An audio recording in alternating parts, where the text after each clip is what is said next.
Good morning and welcome. Welcome to the Retired Living Truth series. And today's topic is the truth about what? Yes, downsizing. Yeah, how others made it happen. And I'm excited for today for our panelists who are going to share some fantastic information. So we have some of your peers who are going to talk to us today about their experience in downsizing. But I just have a question, a show of hands. Who has ever had to learn something new or do something they've never done before? Anybody? Or is it just me? Maybe learning a language, jumping out of a plane like a past president did. What was he in his 90s? Was it Bush who jumped out of a plane? Yeah, Bush Senior never jumped out of a plane. He wanted to do that, and I think he was in his 90s. In fact, something Annette, my wife, who you'll see in a moment, has been wanting to do is to go country line dancing and country partner dancing.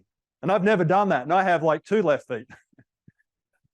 To me, going dancing and doing that is way more fearful than being up here and talking to 200 people. I'd rather talk to a bunch of people.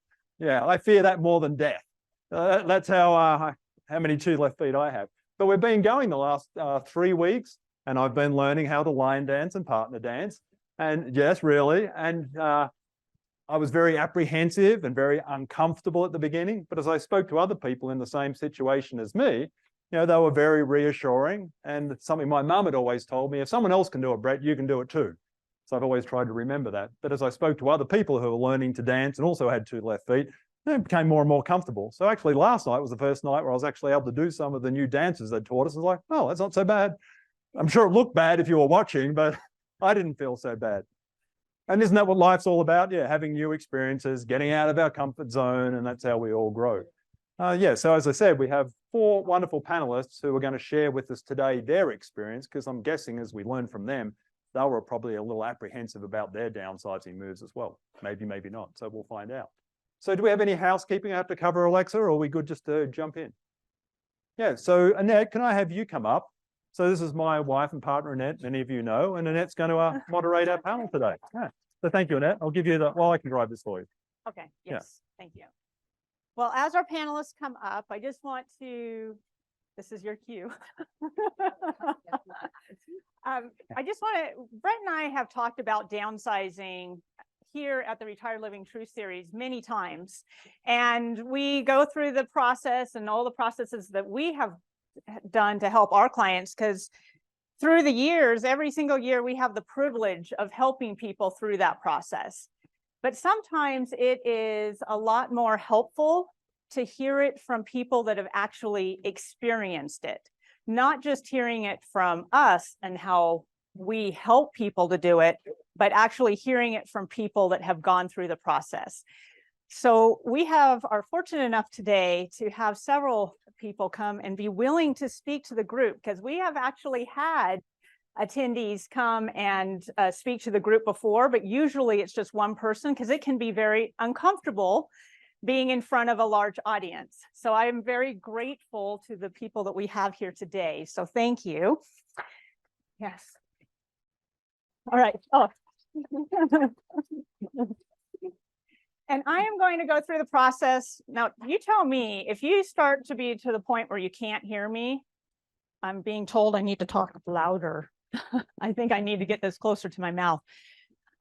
If you cannot hear me or hear any of the panelists, just let us know. I do have team members in the back that are giving us the signal to speak up.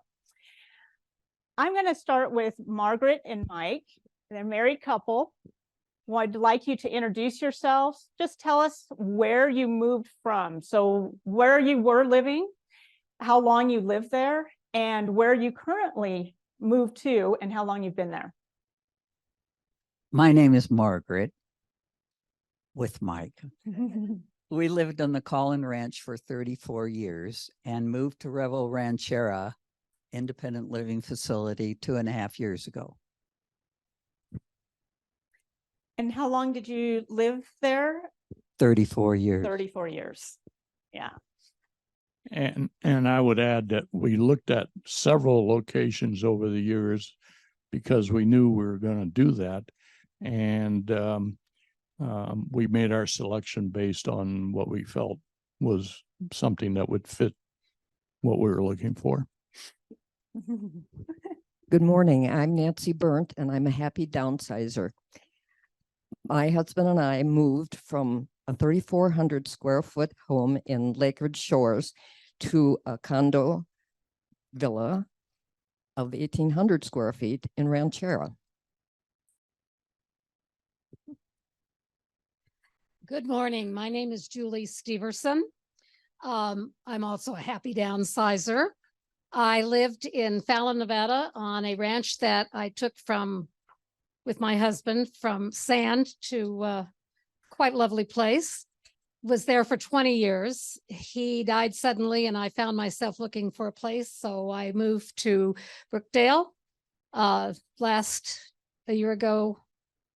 January, yes. And have been there, but have since moved back to Fallon. What I like of, Same house. oh, what I like, Sold it. oh, I was holding. What I like about all of our panelists is that everybody is in a different situation. So we've got the couple that moved to an independent living community. We have Nancy and her husband that moved to a smaller home and actually a condominium. And then we have Julia, who moved into an independent living community and then decided to move out of it. So we wanted to give you a full scope and be able to dive deeper into their stories. So Julia, Yes. what were the key factors as far as you making that decision to move? Which part of it? The part where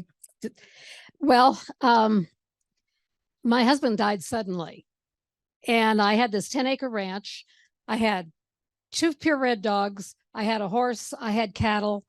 I had gardens. I had things to do. And all of a sudden I was by myself and realized I'm 81 years old. I had just injured myself.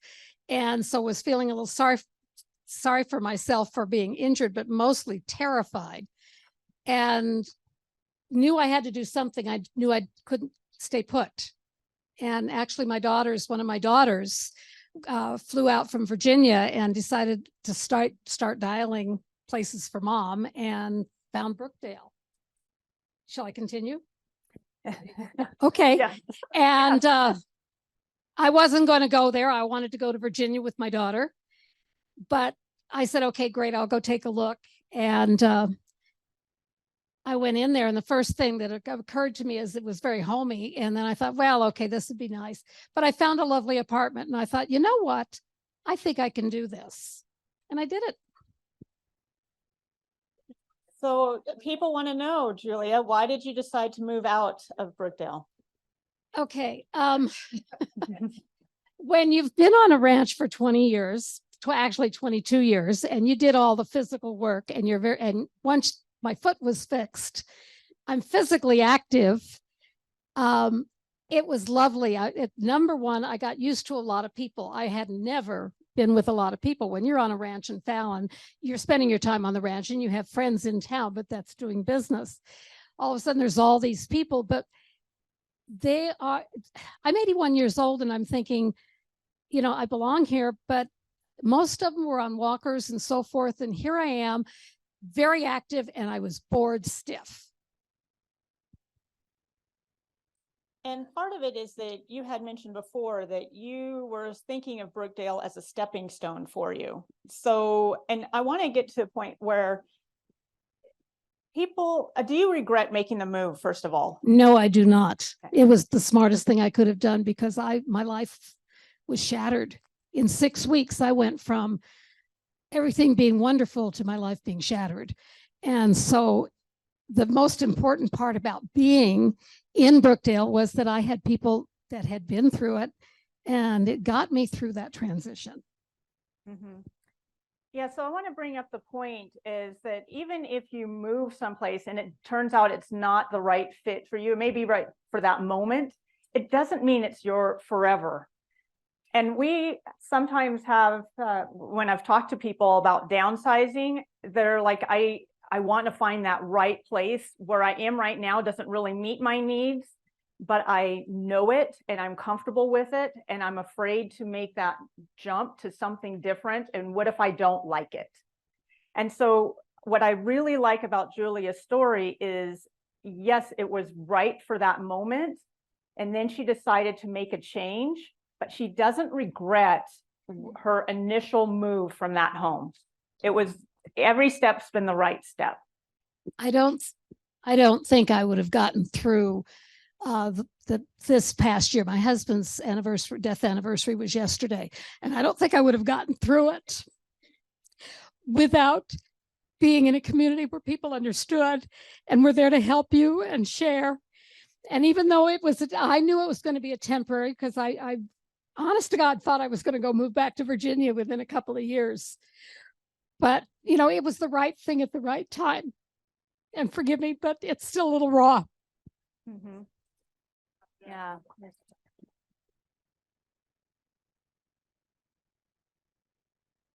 Thank you, Julia, for sharing that with us. Now, we have two couples. Nancy's husband is not on the stage with us, but he is here in spirit. And one of the comments that I've gotten from people is, I'm married, I want to make a move, and my spouse is not on the same page as me. So I'd like to dive deeper into that as to how you both made the decision to make that move. Margaret, would you like to start with that? Oh, okay. She wants to pass it on. Nancy, would you like to start with that? Well, I was ahead of my husband in this issue all along. I can tell you that as long as 5 years ago, we did put our name as early depositors on Revel before it was even built. We reached our 80s, and 80 is a very sobering number. And you start thinking that certainly we all know, as Julia's case has shown us, life can change overnight. So we wanted to try and get ahead of any possible such event. And so we had our name on this list. But however, my husband just could not quite see himself in retirement living in 900 square feet coming from our large home. I could. I like change. I actually like moving. Can you believe it? Because of reality, we started thinking about it. I, as the main responsible person for taking care of maintaining the house, he was a busy professional with very little time or inclination to assume that. I frankly got tired of that. And so I started the ball rolling. Thanks to a friend who's in the audience today, I discovered these series of seminars. And one day, I checked that little box on the sheet in front of you that said, would you like a consultation of your home? And that came out, and that got the ball rolling. Long story short, my husband is doing well, and he said I could tell you that I'm handling it very well, and he understands happy wife, happy life.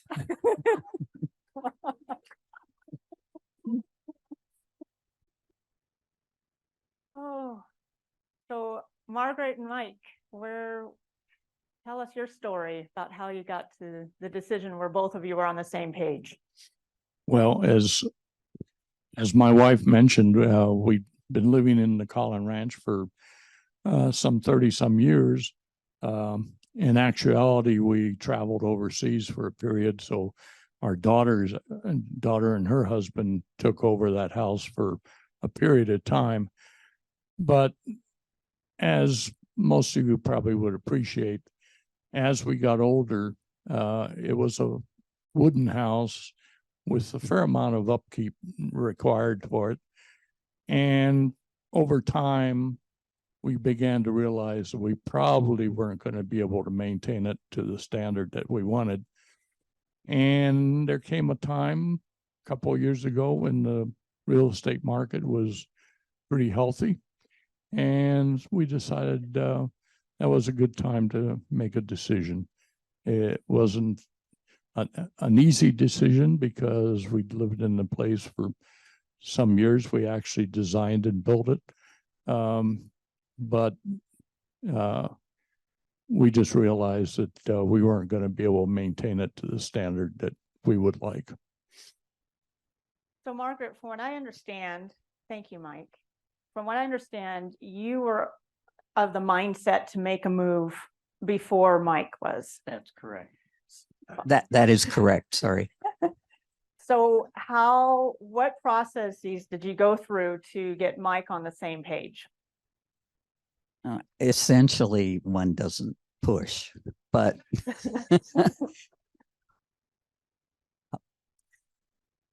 oh, time. Yeah. Thank you. I started innocently enough trying to find out how we could get rid of some of the things that I knew were going to be hard to dispose of. We had a primitive art collection from the South Seas and all kinds of places like that. And in Reno, there wasn't a whole lot of market. But I went to the Janelle Truth series, and little by little, my brain started absorbing the fact that this was going to be major. And so we started looking. We looked in Tucson. We looked at retirement homes around about, that was 2018. We moved actually in 2021. So for us, it was a longer process. Mike and I both did it together. And I think that for him, it began to percolate too. And I think that's why he finally decided, yeah, he was ready too. When we can't change the plunger under the sink because we can't get under there, and we've got to call somebody, and that's just one tiny thing. No. Okay. So how long it was quite a process. You said you've been coming to the True Series here for about 3 years, correct? Or, yeah, so 3 years. And it is common for us to see people go through the process and start thinking about it long before it actually happens. So it is a process, and especially when you are a married couple or just a partnership, getting both parties on the same page is a process. Yeah. And I like how Margaret says you don't push. You basically guide, you give the information, Yeah. and then let them come to their own conclusion. That's one of the things that Margaret brought up before, is she let her husband come to the same conclusion she already had, but it was more of a gentle process, not pushing it. Mm-hmm. Thank you. Yeah. Any fears about the move? Did you have any fears or concerns, anything that came up for you that were like, oh, was it for you, Margaret, it took 3 years, but it sounds like you already came to that conclusion. So Mike, it took a little bit longer. Mike, were there fears for you as far as making this transition? I wouldn't call them fears. I would say that I'm probably not as social as my wife is, and moving into a environment where you're basically intermingling with a lot of people that you don't know, and in some cases you can't get along with them. That requires some patience and whatnot. So I'm probably not necessarily the same attitude as a lot of you, which I think would be a positive. But I did a lot of traveling in my career, and settling down in one place with a lot of people I didn't know and some I didn't like, is a process. And I think you have to face it and decide whether that's what you need to do or want to do. So let me elaborate on that a little bit more, Mike, or just dive a little bit deeper. That was your fear going into it. How has it been now that you're in the environment? Well, in actuality, probably not as bad as I thought it would be, but we're in a senior living facility, which gives you a lot of free movement, a lot of free decisions of what you want to do. You can mingle fairly steadily, or you can not mingle at all. It depends on what your attitude is. And the facility makes it easy to make that type of decision. We've certainly found some people there that are very agreeable to us, and we do very well with them. And there's others that, are just there and we don't worry about them. But it is a process. I think if you've lived by yourself for a length of time in your own home, moving into a fairly large senior community, takes a little bit of period of adjustment. Thank you, Mike. Would you like to add anything, Margaret? Did you have any of those issues moving into the community? No, I didn't. It helped a lot that we knew where we were going. We'd already made that decision. Is this working? Maybe hold it. Mm. closer. And we really, really liked the apartment that we were going into. That made a tremendous difference. Huge windows, lots of sun. So we were giving up that, but just making it smaller. And that really helped. I think the biggest thing I missed were the trees around the outside. You bring up a really good point, Margaret, about knowing where you're going to. And that is one thing that we talk a lot about, is that's the first step, is just knowing where you're going to. And then everything else seems to fall into place as far as once you've made that decision, then how it's going to happen and getting people to help you with that process makes it easier. Am I right? That's true. That's correct. Yeah, great. And Nancy, it was the same thing. You started the process, so you knew that you were going to make the move, but no decisions were made until you actually found the place that you were going to be moving to, correct? Yeah.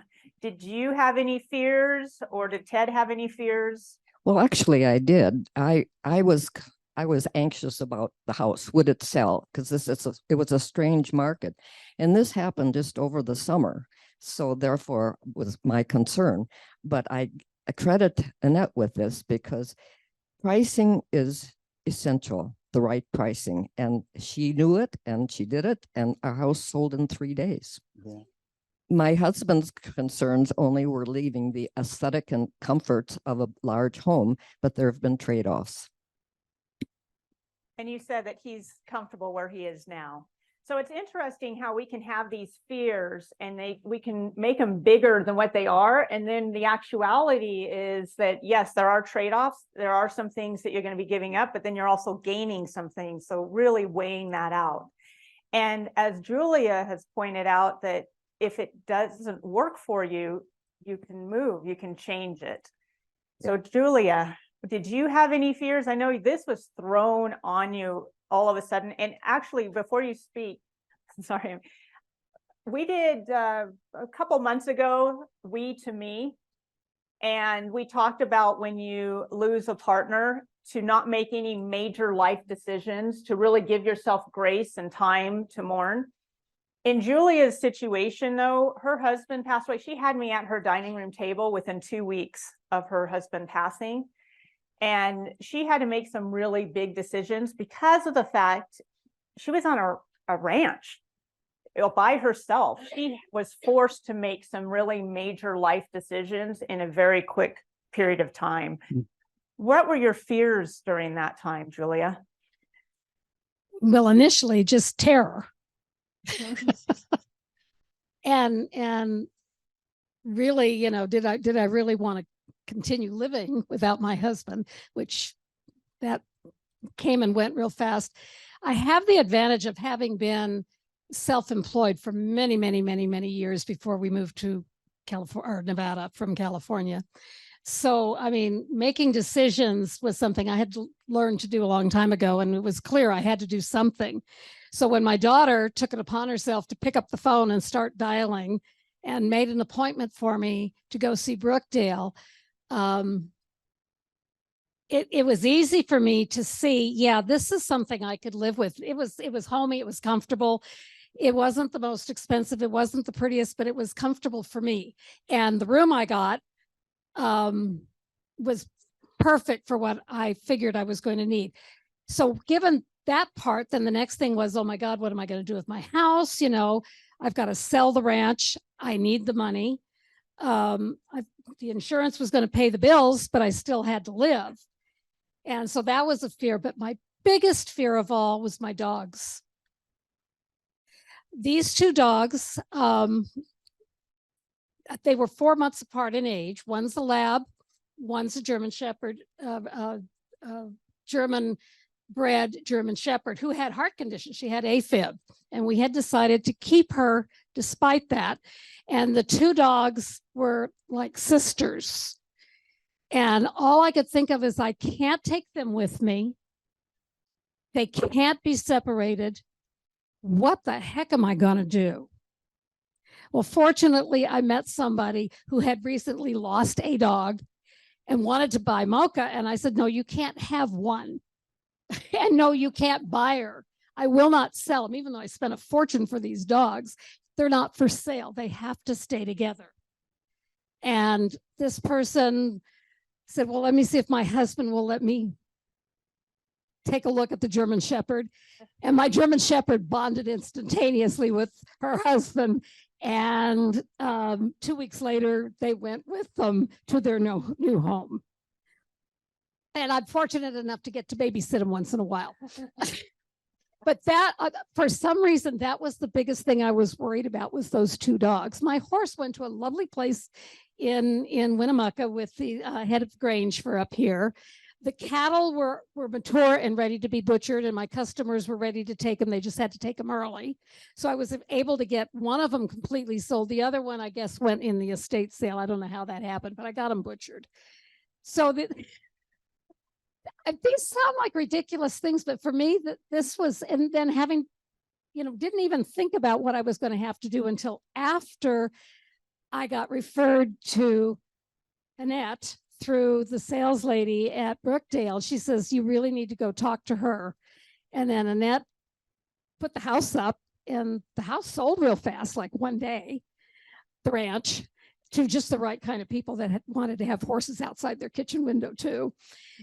And then from there, it was having to be confronted by the move manager, who informed me, no, now you got to get rid of everything. So. And actually that dives right into the emotional part.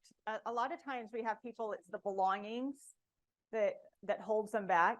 You also had pets, but then belongings, things that hold people from, I can't give this up. I actually have people that will tell me that they want a certain size home because that's what their belongings will take up. They're not willing to give anything up. So you had a lot to give up. How did you handle that? With difficulty. I had a couple of caveats. I mean, Tony and I were married for 52 years. It was my second marriage. We had a wonderful marriage. We accumulated a lot of things. We both loved art. He was into computers. That was what his business was. But I love art. I love books. And we had just put in all new carpeting. We had just put in a brand new kitchen, had all this solid oak furniture that we had collected over 52 years. And all of us, and I collect Flow Blue. It's a kind of china. And I've been collecting it for years. I didn't have a lot, but what I had was expensive and I didn't want to give up. And I was confronted with, I can't take it with me. I already knew where I was going to go. I knew how much room I was going to have. My furniture had been measured. Obviously, I couldn't take my brand new couch.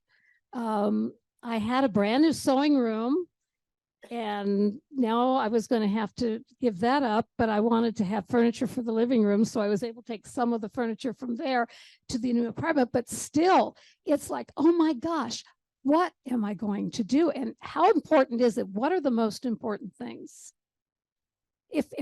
What can I not do without? Couldn't do without my books, couldn't do without some of my Flow Blue. And the furniture that Tony and I had bought back in 1971, that was unfinished solid oak that we had finished over the years, I got to keep those pieces. The rest of it, I had to just say, you know what would he tell me to do? And he would have told me, it's okay, part with it. So I did. Thank you. It can be very challenging when you have collectibles and memories and everything's wrapped up. So thank you, Julia, for sharing that. So Nancy, you also had collectibles. And so how did you go through that process of letting go? Well, first of all, I'm a cat lady, and I had collected cat figurines and pictures and whatnot from global travels for years. And I had this large collection that absolutely could not go with me. So I I made a very tough decision, and I kept about 12 or 14 of the very special ones. And I simply discarded the rest because I don't know who wants a cat collection that belongs to somebody else. So I made that decision. The hard decision for me was books and photo albums. There was not going to be room for both. Books, my husband and I both had large libraries. We made hard decisions to give them away, and we've brought them to Grassroots, which takes almost everything you can imagine, including CDs and posters, you name it. That took care of that. And the last thing was what did I say? Books and Photo albums, pictures. photo albums. Thank you. Photo albums. I also had photo albums from global travels. I must have had 40 full photo albums. What I have been doing, and I'm still working on it, is I go through the album and I take with my phone a picture of very special pictures, and I then transfer them to my computer and toss the photo album. And that's taken care of that. And I found all of this works, and it's been okay. Now, it's interesting. Thank you, Nancy. Margaret, when I asked this question, she's like, don't ask me that. She's one of the rare people that is not connected to her belongings, and it was not an issue. However, that's not the case for Mike. So, Mike, how did you go through this process? Well, I wouldn't call it complicated because I was told what to do, but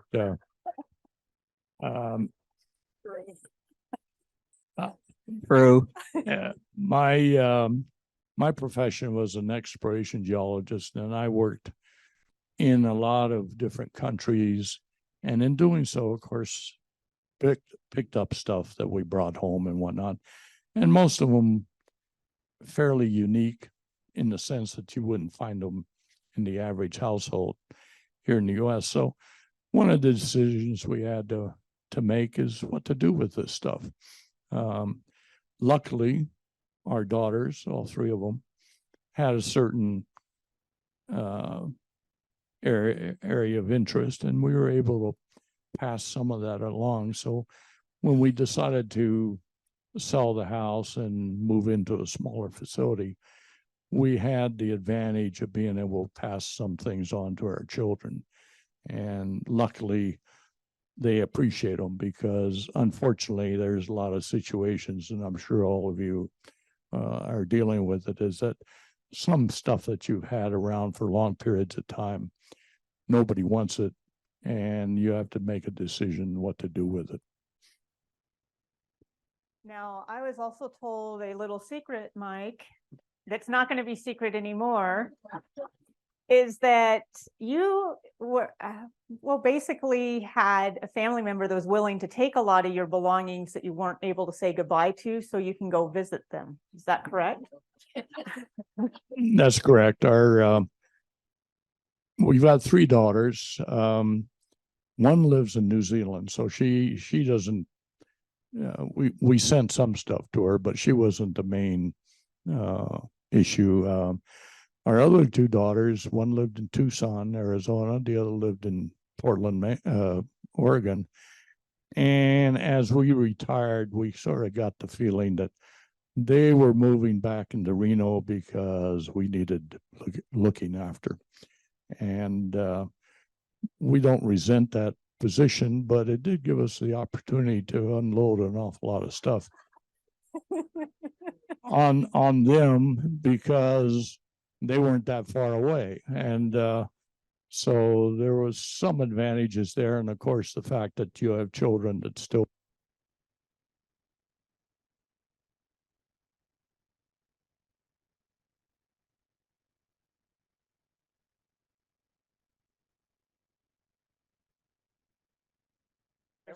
Somebody stepped on the cord, probably. We all lost our sound. Oh, now you can hear me? Back. Oh, we've got it back. Okay, short-lived. Yeah. Yep, okay, good. anyway, the the thing that I think is important is if you have a lot of stuff that you feel strongly about, and the fact that you've got some children or friends, for that matter, that are willing to take it, it takes a big burden off of you, because some of this stuff you've accumulated over the years, and you do feel sorry to let them go. But if you move into a retirement facility like we did, you just don't have the room for that sort of thing. So it's a decision you have to make. I'd like to dive a little bit deeper into telling your family. We have talked about that before, is how do you bring that up, the process of, because you have 3 daughters all in different areas. How did you tell your family that you were making this move?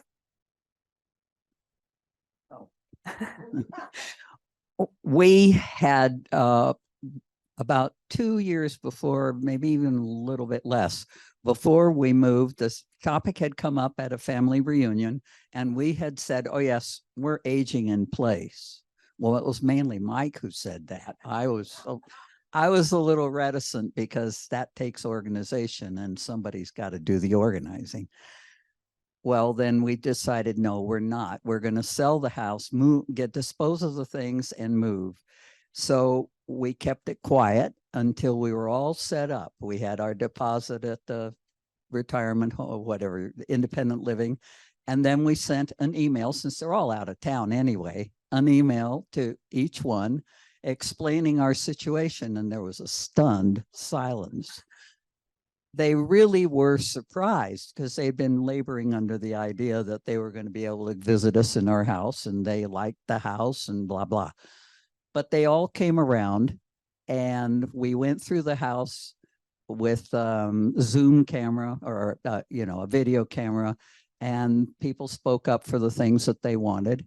And that's how it began to unravel.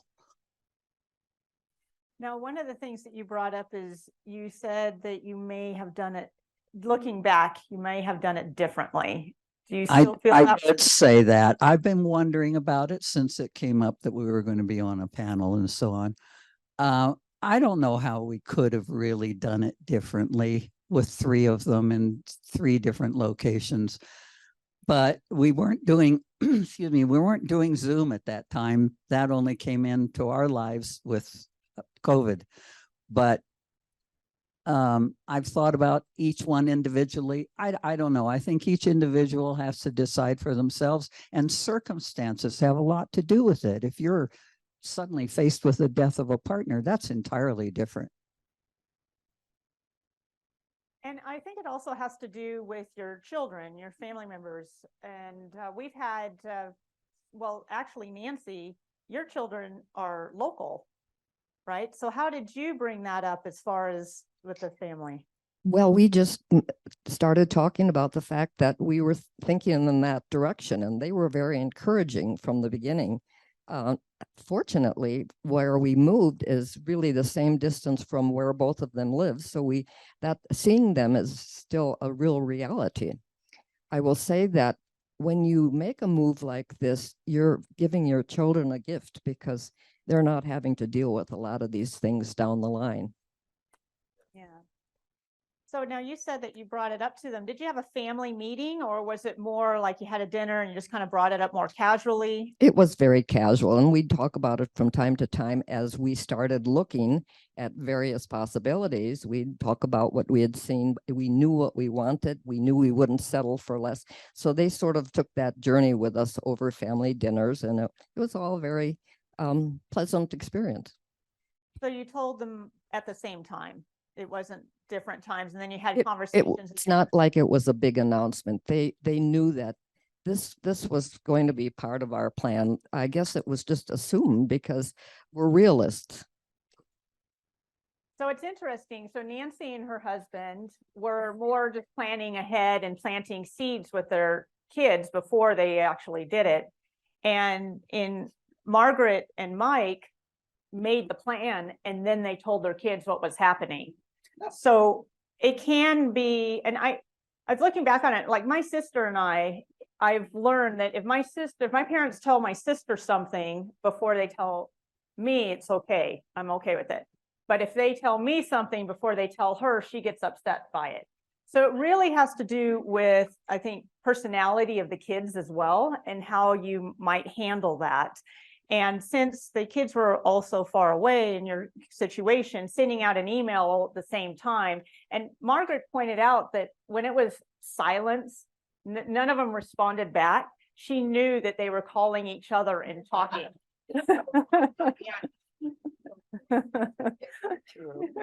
So just know the personality of your kids, and then dealing with the situation. And obviously, Julia, yours was totally different. It was pretty fast. Was it your daughters that helped you? Well, it was my middle daughter that, okay, I had 3 children, 2 still living.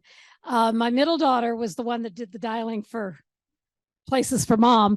My oldest daughter was very skeptical. She says, no, mom, this is not going to work for you. She says, what do you think you are, on a cruise ship? And I said, yeah. You know what? Get over it. You go back to San Diego. I'll come visit. I'll go back to Virginia when I get tired of where I am, and it'll be fine. And so she was very, very critical. And Patricia was very, very, well, it turns out they didn't want me going back there, because they had this big house, and I was thinking I was going to stay in this big house. Well, she had 7 kids, and now these kids are getting married, and they're thinking, no, we have to save the room for the grandkids. And that was a startling reality. But in retrospect, I'm a desert person, a Southern California girl. I probably would have died in the humidity back in Virginia, even though I love visiting Virginia. And even the only time I ever got a complete, even from my grandkids, yeah, this is the right thing to do, is when I told them I was moving out of Brookdale and moving in with my stepmother and her husband. She's 10 years younger than me, and I'm not going to tell you the whole story, but it's a long story. But she's been around since my mother died. And then my dad, she took care of my dad, and then she remarried, and they've got this lovely place. And they said, this is your forever home. And now everybody's happy, including me. And my dogs, they're still where they are. The move. So I could see a groan about the move itself. Any physical challenges, anything that you needed help with, and how did you overcome that? Because you weren't doing the move by yourself. No, you took care of that. Well, And then Kim took care of that. so team members, having other people, did Yes. you have any family that came to help? No, well, yes, I did. I mean, we had friends. Well, in fact, Dan and Suzanne, my stepmother and her husband, he brought all of his PTSD group and helped empty out all the woodworking tools from the garage my husband had collected all the years. Well, they bought the tools, or they took them. The kids didn't want anything but some of the artwork. And so my son-in-law flew out from Virginia and had all the stuff that I was willing to part with packed up and taken. The rest of it, I couldn't have handled it. I wouldn't have known what to do. And I just trusted in Annette, and I trusted in Kim, and I trusted in the movers. And so that part was easy. And you were also dealing with physical, because you were climbing a ladder before all of this. I was painting the outside of my house, and I was on a extension ladder. And 2 days before my husband told me that he was having physical problems, I was up painting the eaves, and I needed to get down and get paint, and I didn't realize how far up I was. And I took a step too fast and totally dislocated my left ankle. It's still dislocated, not as bad. It's going to get finished being surgery fixed in January, I think. But so I was not able, my foot was hurting. I mean, I was in tremendous pain, and all of a sudden I couldn't go to the doctor because I had to take care of my husband. And that was more important to me than anything else in the world at that time. I went through 6 weeks of hell, physically, emotionally. It was, I got through it, but it was hell. And then the doctors at the Rock said, how the hell did you walk on that foot? And I said, I did it up and down the hill at Carson Tahoe from the parking lot to the hospital every day, all day. You do what you have to do.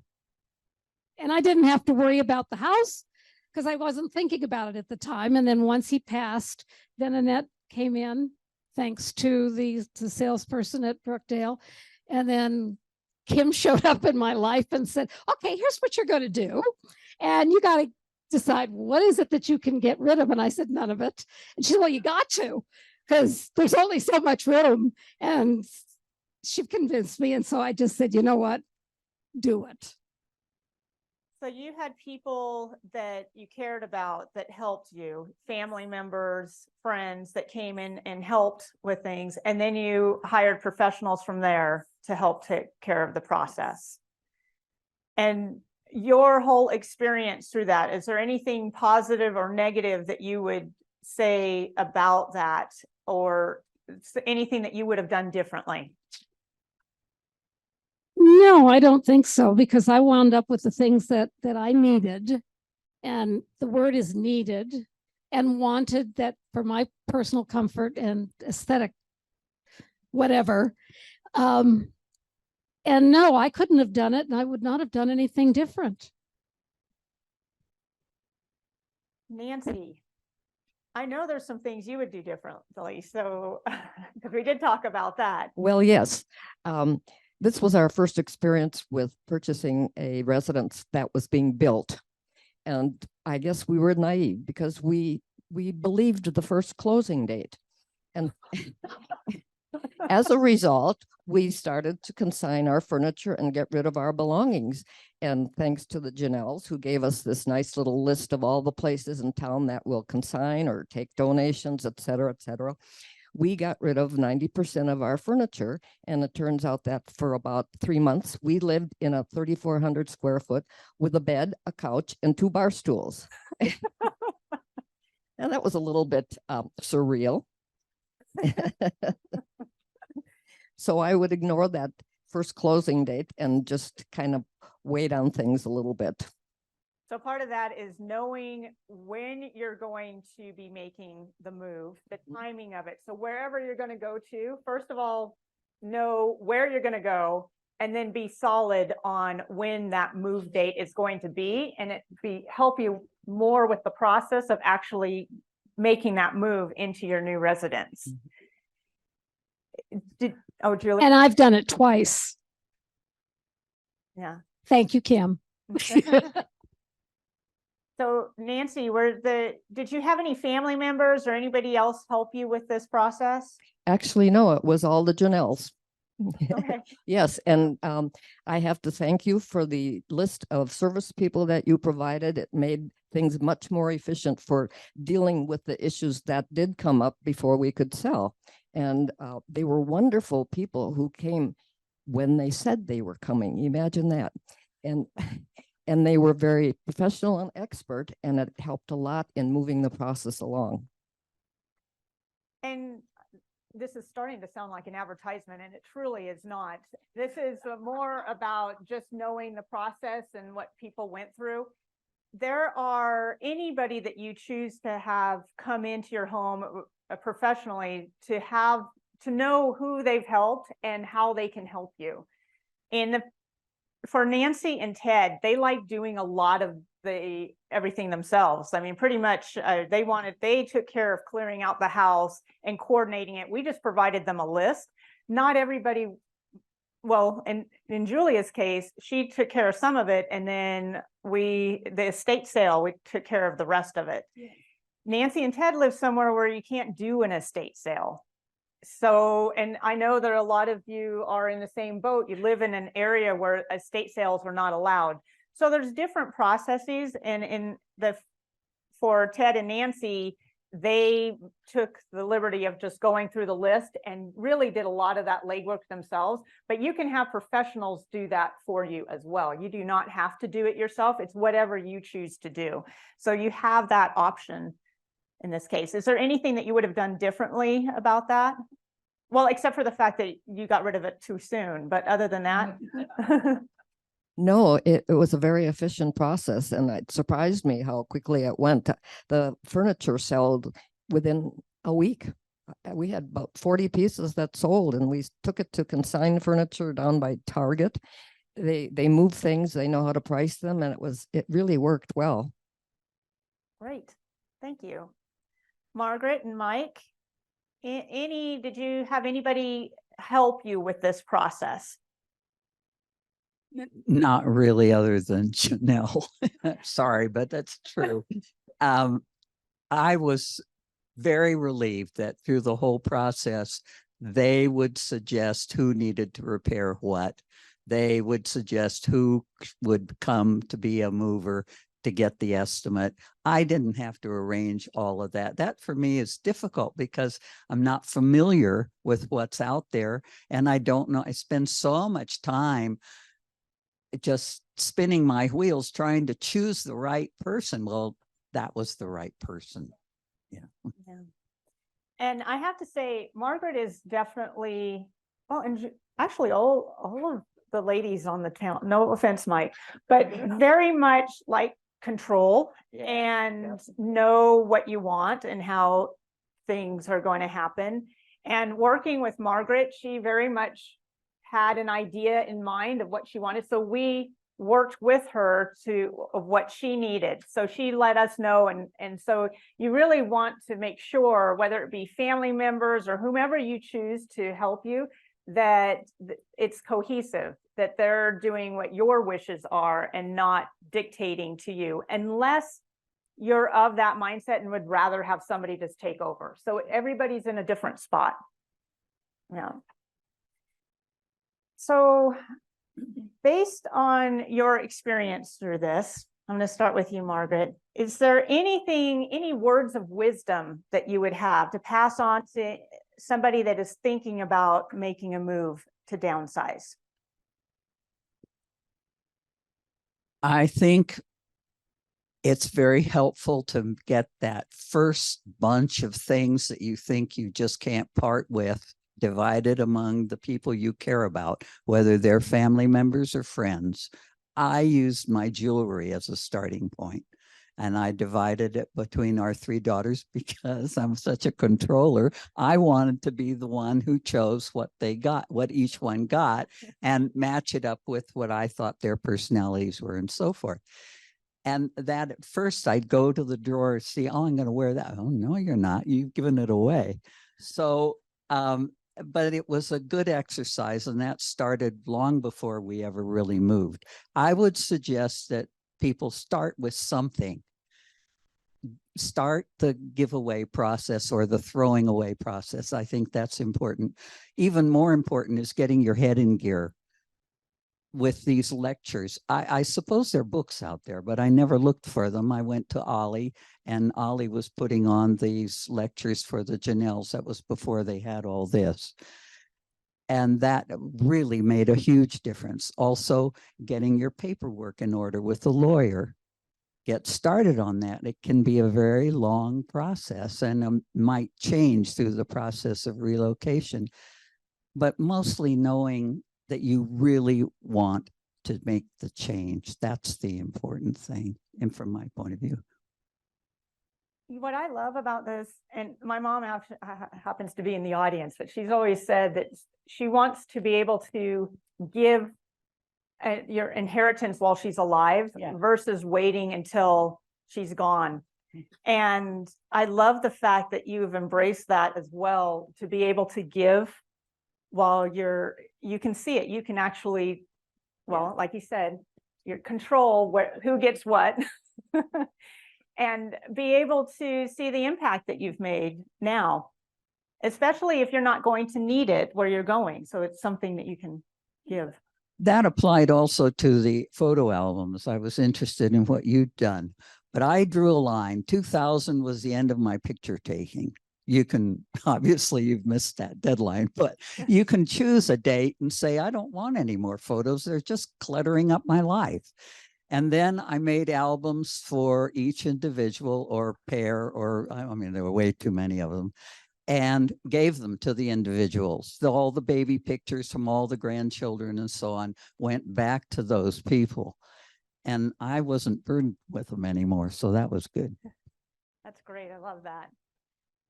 Mike, any words of wisdom you have for the audience? I'm not sure I would call them wisdom, but we were lucky. We had 3 daughters and they all got along and they all got along with us.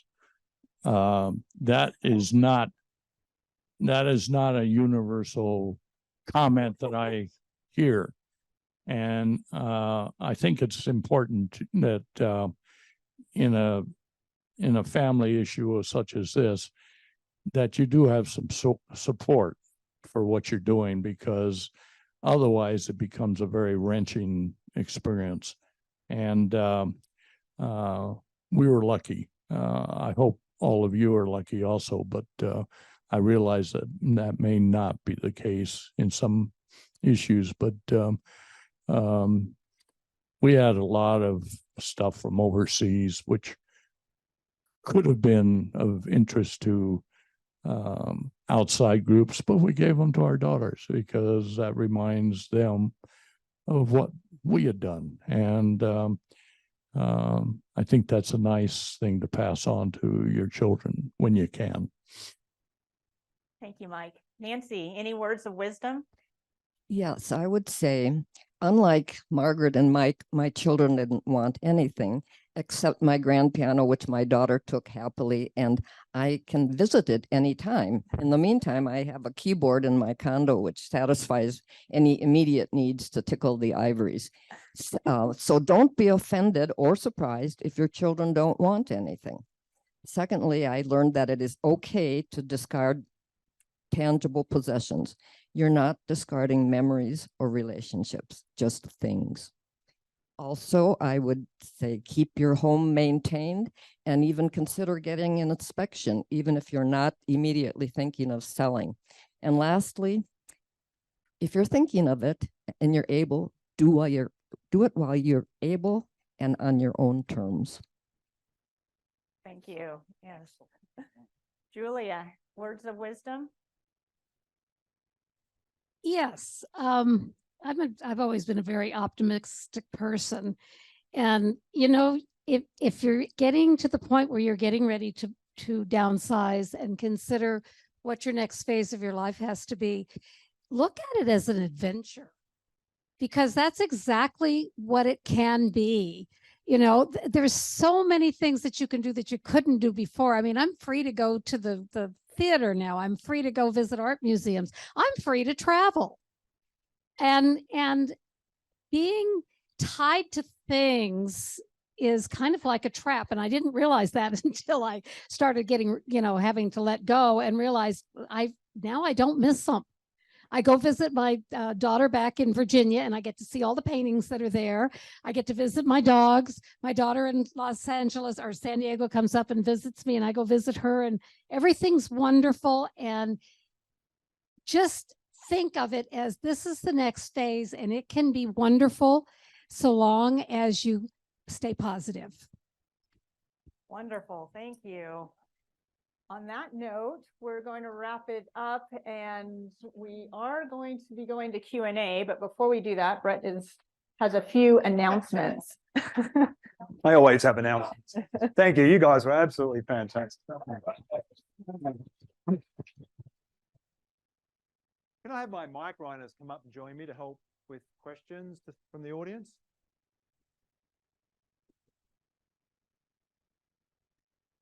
Thank you, Susie. So, Susie, introduce yourself again quickly. You're going to take this side of the room. Susie Kaczynski, Somerset Senior Living. Fantastic. And Debbie? I'm Debbie Wood with Mason McDuffie Mortgage. I do regular mortgages and reverse mortgages. Hi. Thank you so much, Debbie. So Debbie's going to take my left side of the room. Susie's going to take the right. So if you have a question for our panelists, just raise your hand and we'll get a microphone to you. So I see up the back. Susie.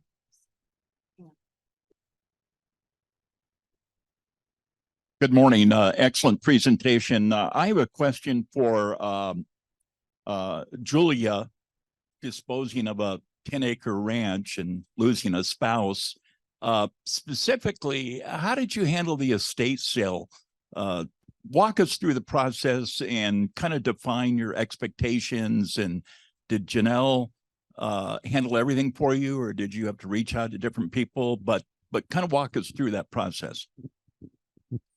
I would not have had the first clue as to what to do. And so again, I go to Kim from who was from Janelle Move Managers, and she just told me, well, this is what it's going to take. This is what you have to give up. And those, here's what's going to happen. Somebody's going to come in, and after you're gone, we're going to take everything and they're going to make it look lovely. These people are come out here, set up the estate sale. He's going to do the sale. And then what doesn't sell, they're going to throw in the dumpster and you get the money. So I'll elaborate a little bit more on that, is that she had a ranch and in Fallon. And so we have partnerships with different estate liquidators, and it depends on what the estate is. And so we coordinate with different estate liquidators, and we had an estate liquidator that specialized in ranches and in the outlining areas, because we want an estate liquidator that has a following, that can pull in the people. So we don't want somebody that specializes in Reno and then trying to get people to come out to Fallon. We want people, so it depends on where you are. And then we have them come. We had Julia choose what she wanted to take with her first. And then that way the estate liquidator could look around and see what was left and be able to sell what was left, because we didn't want them to sell something that she was planning on taking with her. So when Julia mentioned after she's gone, it's after she made the move. So literally she moved first, took everything that was important to her, and then everything that was left in the estate was on the estate sale. Yeah, and I didn't understand, and still didn't until just this minute, completely understand how all that happened. I just knew it happened and I didn't worry about it. And then Annette, I want to note that we did have negotiations as well with the buyers on items that were included during the offer process. Right. So the home was being shown and the buyers, and we've had that in other instances too, where the estate sale happens after we put the home on the market. So the buyers see items that are at the house. And so we let buyers know everything is going to be sold. If you're interested in anything, then we'll put you in contact with the estate liquidator, because we wanted Julia to get the money for that. We didn't want it to be sold with the house. We wanted, unless Julia decided to. Well, and I did, as a matter of fact, part of I think the cream on top of the crop of the fact that I really had a very nice house and a very nice ranch was I had no need for tractors and quads and garden equipment. And I had a whole 10 by 10 shed that my husband had built for me for all my garden stuff. And then he had a shed out there for all of his stuff. And I just said, look, that goes with the house. The garden stuff goes, the corrals, all that goes with the house. Mm-hmm. So that took care of that. And because I remember what it was like being plopped on the ground and no equipment. I had a shovel and a wheelbarrow when I started out. Yeah, thank you. Yeah, hi. We're on. Okay. For all the panelists, thank you very much. Really, really, really good information. I still have some other questions. As you were going through, it sounds like one of my questions is, how did you get rid of large furniture? And it sounds like all of you used the Janelles and their resources. But some of the items were consigned. Nancy mentioned that. For the Tippetts, did you consign any furniture, large furniture? Not at all. Didn't need to do that? Okay. I want you to use the microphone so that that share with Mike. Came and bought some of my stuff. Okay. And then I'm curious, for all three groups, or the all of you up there, approximately what percentage did you end up donating to kids or family for Mike and Margaret? I'd say at least 75%. Really, 75%. Okay. At least. Okay. And then Nancy, how much did you, approximate percentage did you donate to kids or family? Well, the kids got very little, and otherwise it went to donations and consignment. So I'd say 90%. Okay. And Julia? I'd say roughly 15-20%. Oh, wait, we need a microphone for Julia. Nancy, can you Julie, just pass on, Nancy, just so in the recording. 15 to 20%. The art mostly, some books that I was willing to part with, certain personal items, clothing items, jewelry items. But yeah, the rest of it, that was it. The rest of it either got sold or in the dumpster. Okay. And then my last question is for Mike. You're a geologist. I had this downsizing conversation with my 50-year-old son, just turned 50, went to visit him on his birthday and stuff. He's a geologist, and I was talking to him about how we're going to have to downsize. And oh, by the way, you know, when you get to the point where you're going to have to retire, you need to think now about all the stuff you have and how you're going to have to downsize it. And all of the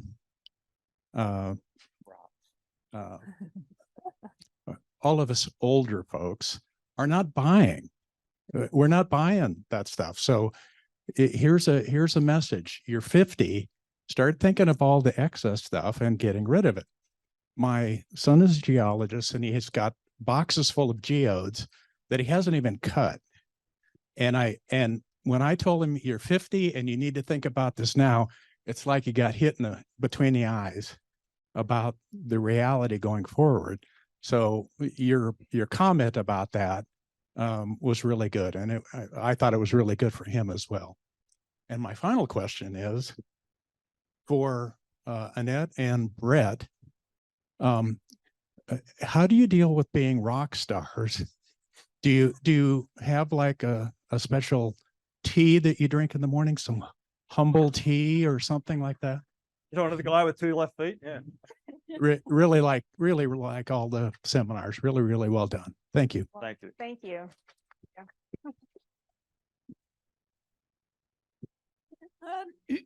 Yeah, I just had a big aha while we at this session, and that is that one reason I'm having such trouble moving in a direction on which I know I should be is that I don't know where I want to go. That is true. It really falls into place. Once you know where you're going, it will make a difference. Yeah. And one thing that I kind of think I want is I don't want to be in Reno. I want to go someplace where it's warmer. Yeah. And then what do you do with your stuff if you don't know where you're going? You don't know if it's going to be 2 bedrooms. How can you separate the stuff that you want to take from, what you're going to need in the place where you don't know where you're going? That is also something that our team can help with. We have had people that don't know exactly where they're going to move to, and they decide that they're just going to travel, and they literally go in their RVs and travel around and then figure out where they're going to land. And so that is something that we can help with too. We're not big proponents of storage units, but if there is in a situation like that where there's things that are really important to you and you need a place for that to be while you explore where you're going to go next, then that's more temporary. It's basically, it's kind of like what you did, Julia. You knew that you were going to temporarily go into Brookdale, which lasted a year. Yeah, so it's about a year. December 1st, they found out 15,500. Yeah, so when you think of it more as a stepping stone, then that is something that you could explore. Yes. Good question. Who's got stuff they know they don't really need? Anybody?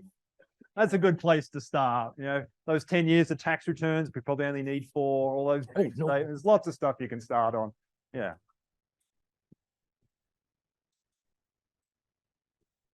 Hey, thank you all. This has been a great conversation. This one is for Julia.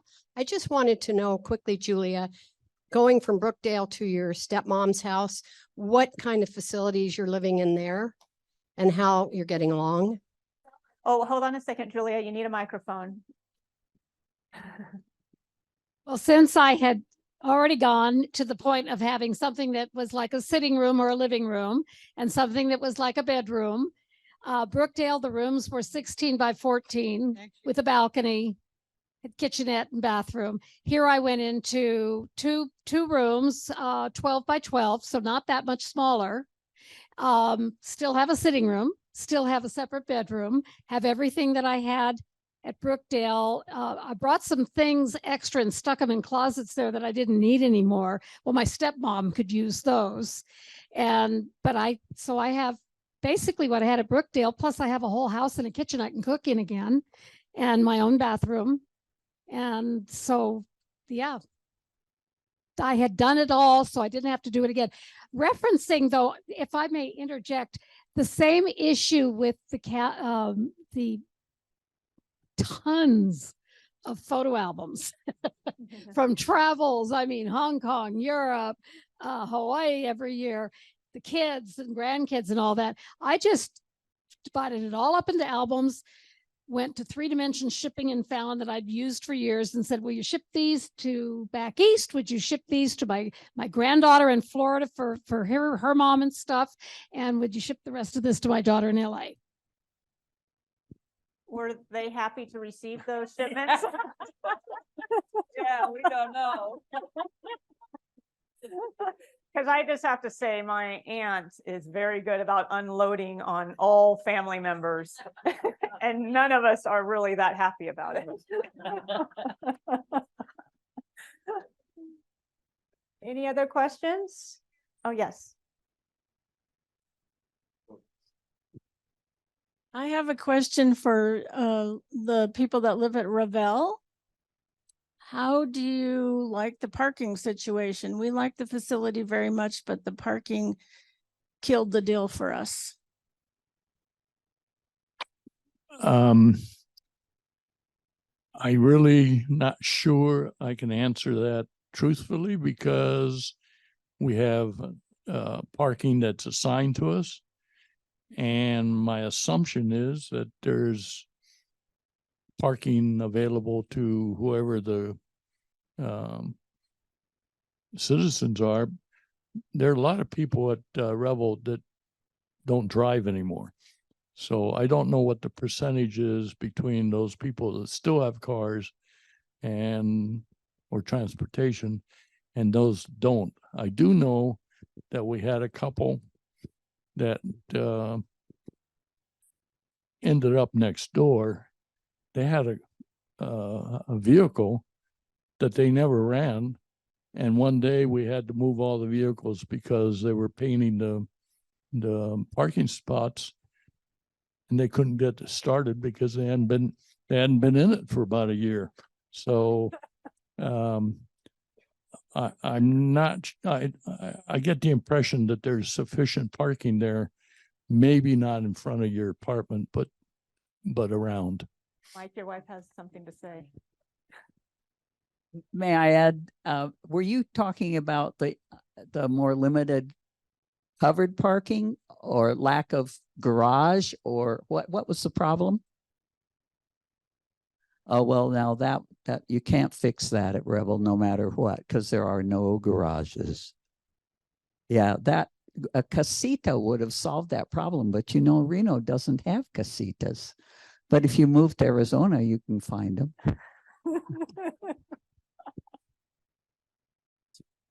I'd like to compliment Mike for being willing to do this in the first place and for handling yourself so well. Thank you, Mike.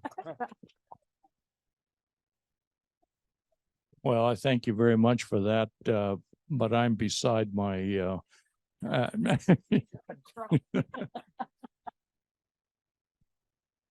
think down here, Susie. Jim, did you have a question? I saw your hand. One sec, Jim. Let's just grab your microphone.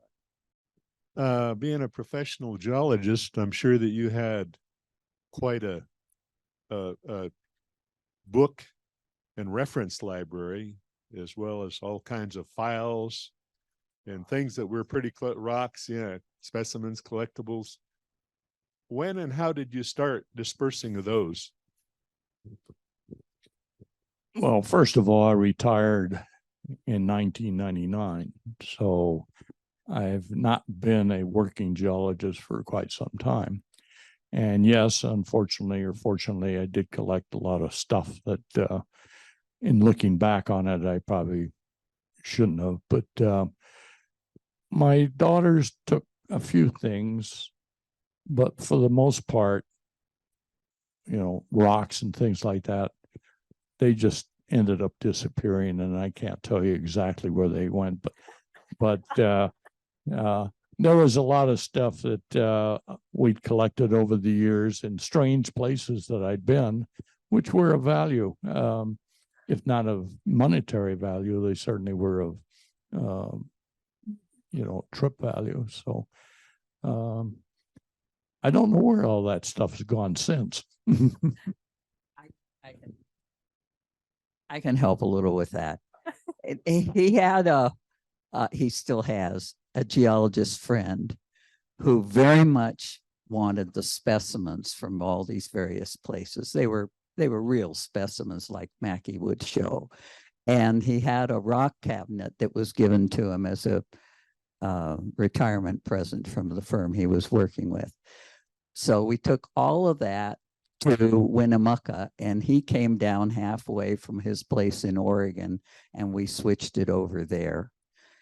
That's how we got rid of the main valuable specimens, although enough were left so that we have a couple of bookcases in the apartment. And as far as the books, books are sad, but books, especially those on acid-based paper, are just not lasting.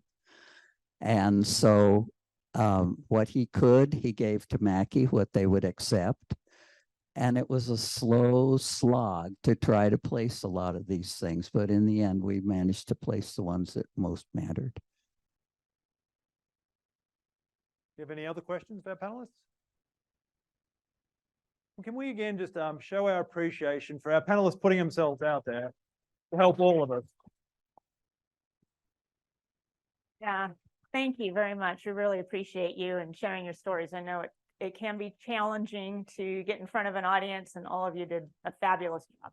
Well, thank you. Thank you. If you could just complete your yellow evaluation forms and turn those in, especially if you want to attend the seminar next month, we'd really appreciate that. And we look forward to hopefully seeing you on December the 14th.